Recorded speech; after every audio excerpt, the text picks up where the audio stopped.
நண்பர்களே, வாக்காளர் பட்டியலில் உங்கள் பெயரை சேர்க்கறதுக்கான கால அவகாசத்தை ஜனவரி 30 வரைக்கும் இப்போ தேர்தல் ஆணையம் நீட்டிச்சிருக்கிறாங்க.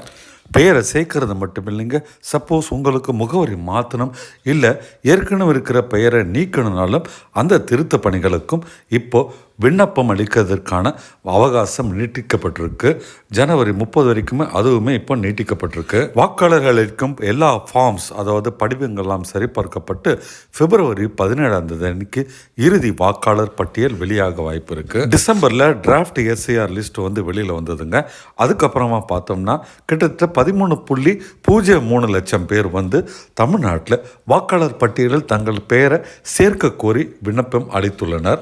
35,646 பேர் பார்த்தீங்கன்னா தங்களுடைய பேரை வாக்காளர் பட்டியலிருந்து நீக்கணும் சொல்லி ஃபார்ம் 7 கொடுத்துருக்குறாங்க. ஸோ நண்பர்களே, பொங்கல் காரணத்துக்காக நீங்கள் உங்கள் பேரை சேர்க்க முடியலன்னா விடுபட்ட உங்கள் பேரை வாக்காளர் பட்டியலில் சேர்க்கறதுக்கு உங்களுக்கு இன்னும் ஒரு அவகாசம் கொடுக்கப்பட்டிருக்கு. ஜனவரி 30க்குள்ளே கொடுங்க.